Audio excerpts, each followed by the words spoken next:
Oh iya, betul. Jadi di yang luar kecil, waktu udah diangkat besar. Nah, sebenarnya kita nggak perlu takut, nggak perlu khawatir mengenai penyakit. Yang perlu kita waspadai atau kita perhatikan adalah faktor pemicu. Tahu nggak pemicu kanker apa aja? Waduh. Makanan, betul. Stres, ada lagi? Minuman, rokok, iya, ada lagi? Nah, betul yang tadi Bapak Ibunya sebutkan betul semuanya. Tapi yang pertama, itu yang mungkin nggak kita sadari. Dari mana? Genetik atau keturunan. Nah, ini bisa kita lihat dari silsilah keluarga kita yang menderita kanker. Entah dari ayah, ibu, kakek, nenek, maupun buyut-buyut. Diturunkan kepada siapa? Ke anak, ke cucu, ke cicit kita. Melalui sebagian, nama gennya gen protooktogen. Habis itu, ini sebenarnya agak kecil sih, Bapak Ibu, 5-10%. Paling besar itu 30%. Riwayat keturunan persentasenya. Lalu selanjutnya dari kimia atau fisika. Kalau kimia ini polusi udara yang masuk ke tubuh kita. Dari mana? Asap-asap pabrik, kendaraan bermotor, dan juga asap bapak-bapaknya yang suka Ngerokok. izin aja berapa Pak? Enggak ada. Enggak ada ngerokok, enggak ada. Terus main ngerokok. Iya, betul. Ngerokoknya malam ya, ngerokoknya. Kayak ngerokok enggak ada. Ngerokoknya malam, Bang. Nanti di luar ya Bu ya, difotokan sana. Langsung habis berkumpul ya. Betul juga makanya. Ya itu kalau dari fisika. Maaf dari kimia. Kalau dari fisika ini gelombang elektromagnetik yang memancarkan radiasi ke dalam tubuh kita. Dari mana? Alat-alat elektronik di sekitar kita. Televisi, laptop atau yang terdekat, handphone. Ya kalau kita mainkan terus. Kenapa? Mana sih ya? Emang apa? Mau TikTok, Instagram, YouTube, atau main game. Tiba-tiba udah lowbat, tapi kita belum puas nih scroll-scrollnya, masih pengen dimainkan, dicolokin ke listrik sambil dimainin, bener nggak? Iya, betul. Betul. Nah, abis ini jangan tidur lagi ya Bapak Ibu. Nah, kalau kita sambil mainkan, sambil dicacin itu, nanti sinyal radiasinya meningkat sampai 1000 kali lebih. Waduh, serem banget ya. Jadi kalau masih dicacin atau lagi dicas, itu dibiarin dulu aja sampai dia penuh. Terus baru kita main. Selanjutnya dari makanan dan minuman yang mengandung zat karsinogen yang tadi Bapak Ibunya sebutkan. Zat karsinogen ini sebenarnya bahan kimia yang biasanya kita jumpai di makanan dan minuman kita sehari-hari. Entah dari bumbu-bumbu penyedap rasa, pewarna, perisa, pemanis, atau bahkan pengawet. Jadi ambil contoh pengawet itu formalin. Formalin sebenarnya digunakan untuk mengawetkan Mayat. ya jenazah, betul. Tapi banyak oknum di luar sana yang tidak bertanggung jawab memasukkan formalin menjadi salah satu bahan pada makanan yang kita makan. Iya. Terus di sini Bapak Ibunya suka makan bakso nggak? Wah, doyan banget. Doyan, Mbak. Doyan. Iya. Apalagi gratis ya Pak ya? Iya. Linknya. Dan kita makan bakso, kekenyalannya tinggi Bapak Ibu. Jadi mau kita potong ini loncat-loncat Iya. gitu. Nah, itu perlu kita curigai, perlu kita waspadai. Ada boraks yang dicampurkan di adonannya. Waduh, serem banget. Terus biasanya ini di adik-adiknya kalau makan permen-permen atau yang manis-manis, terus menimbulkan bercak-bercak di tangan dan telapak jari. Nah, itu berarti tipe berwarna. Sampai di keluarga sini kita pakai di makanan gorengan dan kawan-kawannya ya. Dan yang terakhir ada cara pengolahan dan juga penyajian makanan yang salah. Sebenarnya di poin ini bukan makanannya yang salah, bukan, tapi cara kita olah dan penyajiannya. Itu biasanya kita jumpai di masak nasi. Di sini Bapak Ibunya masih makan nasi, konsumsi nasi Pak Bu? Kalau belum makan nasi, belum makan ya Bu ya? Tadi udah pada makan belum? Udah, nambah. Udah semuanya? Udah. Tadinya kalau belum mau lagi ajak makan di depan ya? Boleh. Udah ada. Kalau masak nasi biasanya ibunya pakai apa itu alatnya? Ini di kompres cooker, ada pakai dandang nggak di sini? Biasanya ada. Ibunya masih?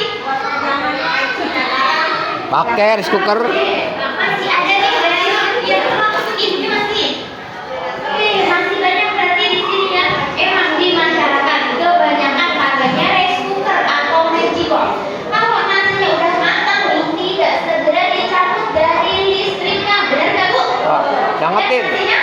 Biar hangat. Panas ya. Terlalu lama nih kita panasin, kita colokin jadi berubah nasinya jadi kuning. Kuning basi nggak bu? Nggak basi ya. Nah karena kan nggak basi, jadi basi buat dibuang. Diolah sama ibunya menjadi Nasi goreng. Itu sebenarnya cara mengolah dan juga penyajian makanan yang salah ibu. Karena nasi yang udah berubah menjadi kuning-kuning tadi dan itu berjemur. Nama jamurnya Aspergillus, di mana dia tuh mudah berkembang biak di suhu panas yang berulang. Jadi semakin ibu olah nasi itu jadi nasi goreng, kerupuk atau jadi beneran, itu pasti banyak sih jamurnya. Bukan malah menghilangkan gitu. Terus penggunaan minyak goreng juga jangan diganti dikukus sampai dia berubah menjadi hitam. Baru diganti, jangan sampai itu baru diganti. Jadi maksimal sebenarnya 3 kali penggorengnya. Kenapa dan karsinogeninya udah banyak dan juga di makanan bakar-bakaran yang mutuk-mutuk yang gosong-gosongnya Iya. itu yang berbahaya.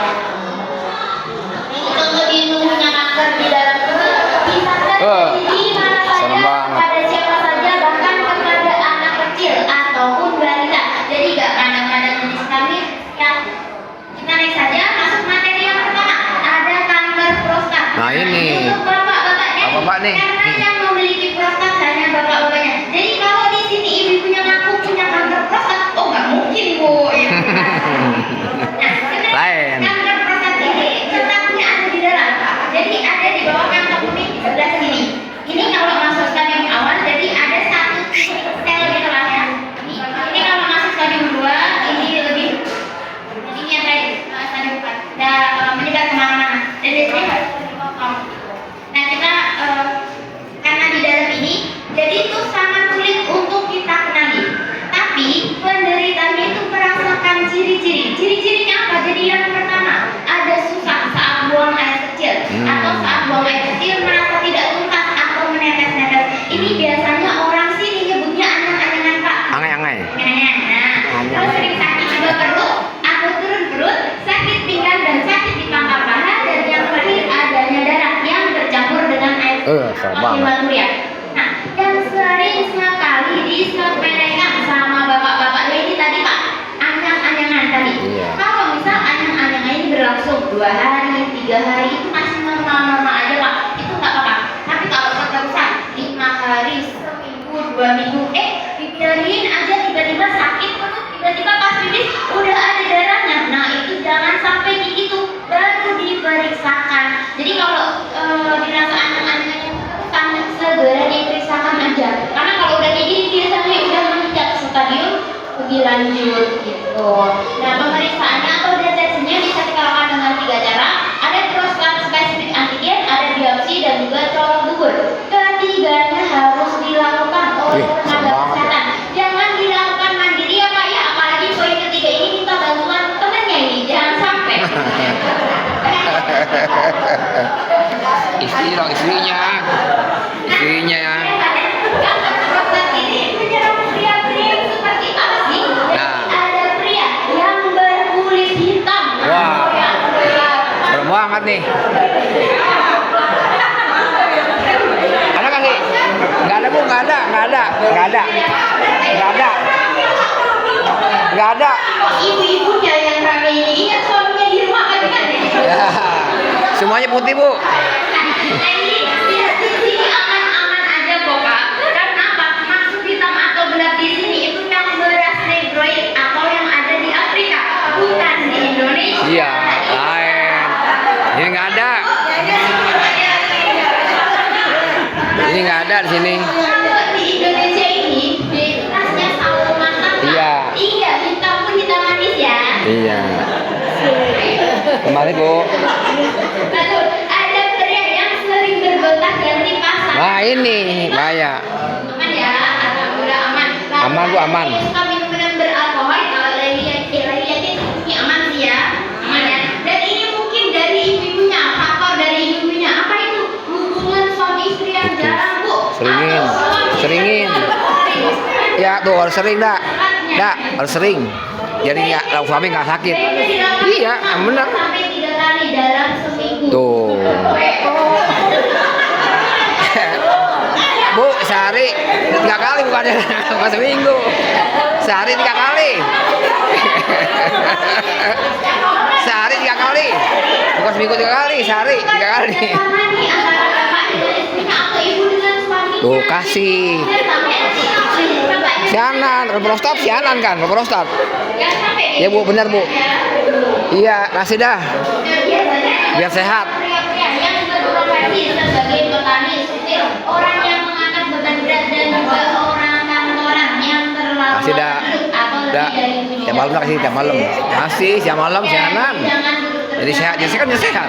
Minggu 2 kali. Ya. Udah untuk Yuk, sehari 2 kali. Untuk ibu-ibunya ini ada kanker cervix. Seminggu, Tapi bapaknya mungkin juga 14 kali, 14 kali. Untuk disampaikan lagi ke Ya, nggak apa-apa, bagus. ke ibunya atau istrinya nanti di rumah.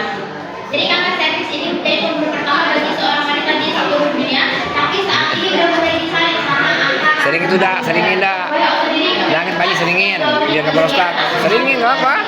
Obat kesehat. Terdapat satu wanita meninggal Ayo, karena sehari. kanker cervix. Sehari 2 kali. Dan di sini lagi ada anatomi Biar rahim sehat. kita semua. Bentuk rahim seorang wanita itu kayak gini Bu. Gak ada beda-bedanya. Gak ada yang bentuknya love, kotak, dada-dada, berapa tepat. Ini semuanya. Sama ya. Iya ya Bu, tenang aja Bu, setahu dah. Jadi terdapat 3 titik atau area sensitif di tubuhnya kanker di dalam rahim. Yang pertama di mana? Ada di leher atau di cervix sini.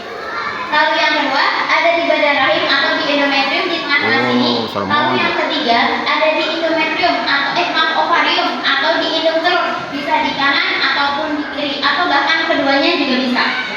Lalu yang pertama, siapa sih wanita yang beresiko tinggi terkena kanker yang Nih, ada dah, di leher nih. rahim atau di cervix? Jadi ada wanita yang sering berbohong. Ah, ini berarti ketuaan ini. Ada nggak? Ya, Nggak ada Bu, aman, aman. Aku aja nggak habis betul. Iya. Aku aja nggak habis ya. Itu aja capek. Capek Bu ngelayaninnya ya. Ada pria deh yang kurang seks, wanita yang melakukan seks bebas atau seks di bawah usia 16 tahun. Waduh. Jadi aman semuanya? Aman. Ada aman. Dan yang terakhir wanita yang tidak pernah menjaga kebersihan. Wah, ini yang jorok banget. Suaranya semakin mengecil. Aman. Itu apa? Diam aja. Harus aman dong. Aman. Walaupun aman-aman aja, ini izin menjelaskan sedikit di poin ketiga ini ya Bu ya. Biasanya ini wanita-wanita Asia itu aktivitasnya tinggi Bu, entah di dalam ruangan atau di luar ruangan. Nah, dijumpai dalam pakaian dalamnya maaf agak lembab atau basah, benar nggak? Nah, karena basah itu biasanya wanita itu memiliki kebiasaan untuk apa? Mau waktu berganti pakaian dalamnya. Entah ketika waktu sore pulang kerja atau waktu mau mandi sore lah, atau malam waktu mau tidur, atau karena udah capek nih kerja seharian ngurus anak, ngurus suami, ngurus rumah, jadi baru diganti besok paginya waktu mandi pagi. Nah itu termasuk wanita yang berumur karena sama halnya dengan begitu dia memberikan kesempatan bakteri dan jamur untuk berkembang biak. Dan yang kalau ditanya, tapi yang kayak gini gimana Kak? Boleh-boleh aja, sah-sah aja. Tapi wajib diganti setiap 4 jam sekali. Pun kalau lagi haid atau menstruasi juga Ganti, sama. Bu, ganti. Ganti setiap 4 jam sekali. Nah, dari merek terkenal kesehatan terbaik sekaligus juga sama. Dan yang terakhir untuk bapak ibunya yang sudah menikah, di sini udah menikah semua kan ya bapak ibu? Wow, udah punya. Ada nggak yang belum? Udah. Oh belum Bu, ada belum? Ada belum benar Bu? Belum Bu, belum menikah. Ibunya belum punya. Kalau misal ada yang belum, mungkin buat ilmu kedepannya ya bapak ibu. Sebelumnya tadi mohon maaf gak bermaksud untuk ngomongin pornografi di sini, tapi ini sebuah ilmu yang wajib lagi disampaikan ke bapak ibu semuanya. Betul, betul. Jadi bapak ibu panjang rambut di sekitar area kepala kita itu panjangnya maksimal 3 cm aja. Cukur nak. Nak, cukur nak. Dicukur. Dicukur. Wajib cukur. Rambut di kepala kita yang bisa panjang. Iya. Enggak, dia kalau udah 3 cm itu mudah patah dan rontok. Betul. takut masuk ya? Ketika bapak dengan istrinya atau ibu dengan suaminya nanti berhubungan, ada rambut yang patah dan rontok masuk ke vagina, kan jadi beresiko tinggi kan? Oh, Untuk Iya. Nah, makanya itu. Ya, tadi itu ya. yang belum rapi, Jati itu, bentar, masuk akal ini siapa? Iya. Jangan sampai bapak ibunya pulang dari sini nanti cari penggaris dulu diukur. Langsung dirapikan. Gampang tar, salon. Ada yang harus rapinya ya. Ada putar salon. Nah, itu proses dari kanker cervix masih normal, masuk stadium awal, ini stadium lanjut, dan ini udah stadium akhir. Dia biasanya udah pendarahan yang terus menerus. Lalu yang kedua, siapa sih wanita yang beresiko tinggi terkena kanker yang ada di badan lem atau di endometrium? Jadi ada wanita yang tidak pernah melahirkan atau bahkan yang sering melahirkan 1 tahun 1. Jadi ini maju depan. Wah. Yang sering lahir lagi, Dak. Kan ibu dengan anak pertama, dengan kedua, dan selanjutnya. Kalau saat ini sih 4 sampai 5 tahun. Karena lahir seorang wanita perlu diistirahatkan dulu. Nah, ini contoh kanker yang ada di badan rahim. Dan yang terakhir siapa sih? Wanita yang beresiko tinggi terkena kanker yang ada di induk telur atau di ovarium. Jadi ada wanita yang menggunakan alat kontrasepsi, entah itu pil KB ataupun suntik hormon yang Oh, lebih 5 tahun. Nah, kalau dari BKKBN sebenarnya maksimal 10 tahun ya. Tapi biasanya ada yang udah 5 tahun atau 7 tahun itu merasakan efek lah dari kontrasepsi yang hormonal ini. Lalu ada juga wanita yang begadang atau beraktivitas malam hari. Sering nggak ibunya di sini begadang? Enggak ya? Nggak ada, Bu, nggak ada. Ya, kalau sering nanti Bu, jadi sistem imunitas kita akan mudah menurun. Jadi akan mudah ditumbuh oleh tumor. Nama tumornya miom dan kisah. Pernah dengar Bapak Ibunya semuanya? Pernah? Tahu bedanya nggak? Belum tahu. Kalau si miom ini daging tumbuh, sedangkan kisah itu berembung berupa cairan darah dan nanah. Jadi bedanya itu. Kalau si miom ini bentuknya daging, kalau si kisah itu berembung cairan gitu.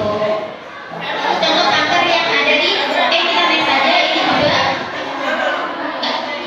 ini poin ketiga tadi Ibu, wanita yang jorok atau mengulur-ulur waktu berganti pakaian dalamnya. Jadi awalnya dia akan ditumbuhi bercak-bercak merah ini, lalu akan muncul polip. Polip itu mungkin kalau kita lihat sekilas dia itu kayak jerawat, tapi dia gatal dan panas. Nah, karena gatal panas itu nanti akan tergaruk sama ibunya. Jadi akan pecah berkoreng gini. Nah, biasanya kalau udah pecah berkoreng gini udah malu untuk dibawa ke puskesmas, ke rumah sakit. Jadi biarin aja tuh sama ibunya, akhirnya menyebar sampai akumulasi sampai seluruh anggota Serem. badannya kita lihat saja. Nah, ini rahim yang masih normal dan ini dari seluruh kita. Ibunya ini tubuhnya kurus garing tapi perutnya membuncit. Membuncit isinya bukan janin atau bayi, melainkan kista tadi. Masih ingat nggak kista tadi apa? Cairan. Betul. Dan ini lebih besarnya lagi. Dan Besar ini banget. video pengangkatan kista terbesar Waduh. se-Asia. Adanya di mana? Di Indonesia, tepatnya di Rumah Sakit Kanker Darmais, dilakukan oleh dokter pembimbing kami. Nah, ini beliau ada dokter Asinata. Kalau dilihat dari gambarnya ini Bapak Ibu, Gede banget ya? beratnya mencapai berapa nih? 20 kilo kali. 20 kurang Bu. 20. 20 kurang. 30. 18 kurang. 25. 25 kurang. 30 kurang. Enggak amat. 50 ke dia dikit. Ini beratnya 40 kg. Masya Allah. Jadi setara dengan mengandung 8 bayi kembar. Wah, bisa. Nah, kalau kayak gini kira-kira ibunya selamat nggak? Ya. Kenapa enggak? Ya, tapi Bu, nyatanya alhamdulillah ini masih bisa kita selamatin. Alhamdulillah. Karena apa? Karena kistanya ini enggak pecah di dalam. Jadi ini dia lagi kalau udah pecah di dalam seperti ini, ya udah sangat sulit untuk kita selamatkan. 30 Januari Karena apa? Dia udah menyebar ke organ yang lain. Makanya mungkin Penyuluhan masalah kanker dan tumor. Nah, kali aja dirasa di perutnya ada benjolan. Nanti jangan dipijit, jangan diurutin ya Bu ya. Takutnya kalau ini memang sebuah kista, nanti kalau pecah di dalam menyebar ke organ yang lain, nanti jadi sulit untuk kita selamatkan. Makanya kalau dirasa ada benjolan langsung dibawa aja ke tenaga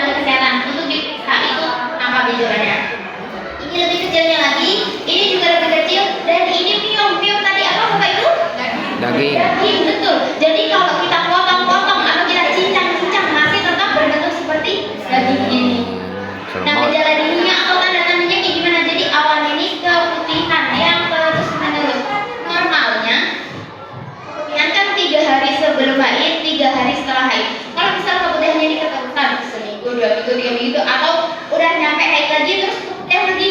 Nah, itu perlu kita periksakan. Jangan ditunggu-tunggu adanya cairan kecoklatan atau iritasi yang kita tadi, jangan sampai kayak gitu baru diperiksakan. Pokoknya kalau udah misal berubah juga nih dari baunya, dari warnanya, dari teksturnya, itu segera diperiksakan akan.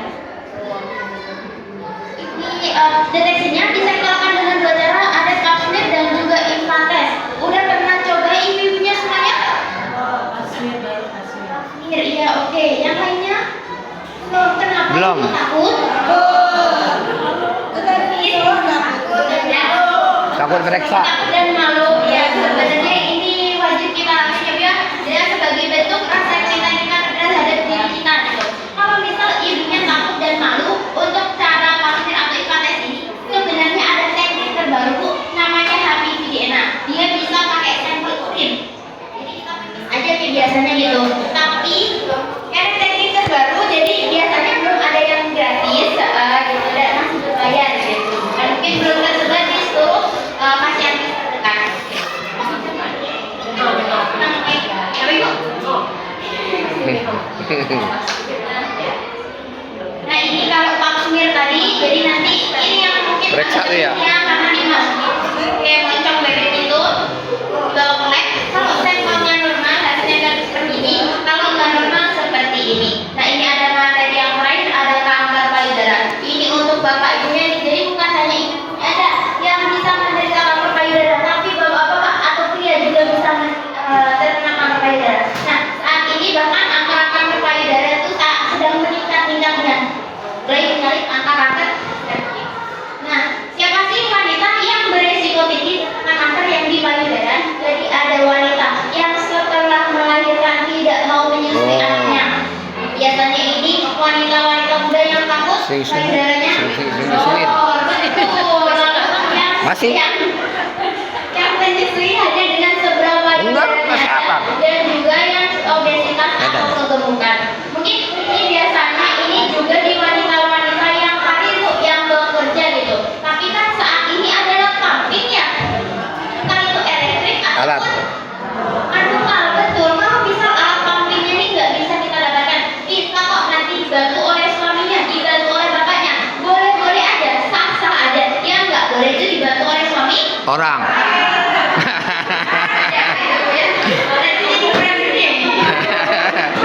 Nggak boleh.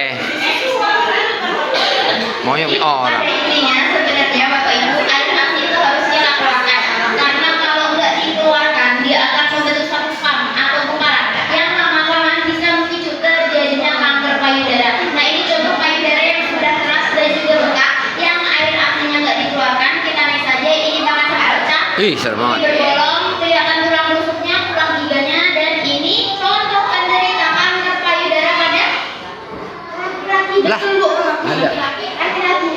Ada juga ya? Laki-laki seperti apa sih yang beresiko tinggi terkena kanker yang di payudara? Jadi ada laki-laki yang sudah memiliki keturunan kanker, jadi udah ada faktor genetiknya nih dari keluarganya. Lalu yang gaya hidupnya nggak sehat, yang gimana? Yang merokok, minum minuman beralkohol, dan juga yang suka konsumsi makanan yang betul, jangan food pengawet tinggi, pemanis tinggi atau yang lainnya. Gitu. Yang Serem banget ya? Mana juga? Kaki. pusat karsirogen gitu. Ini juga bahkan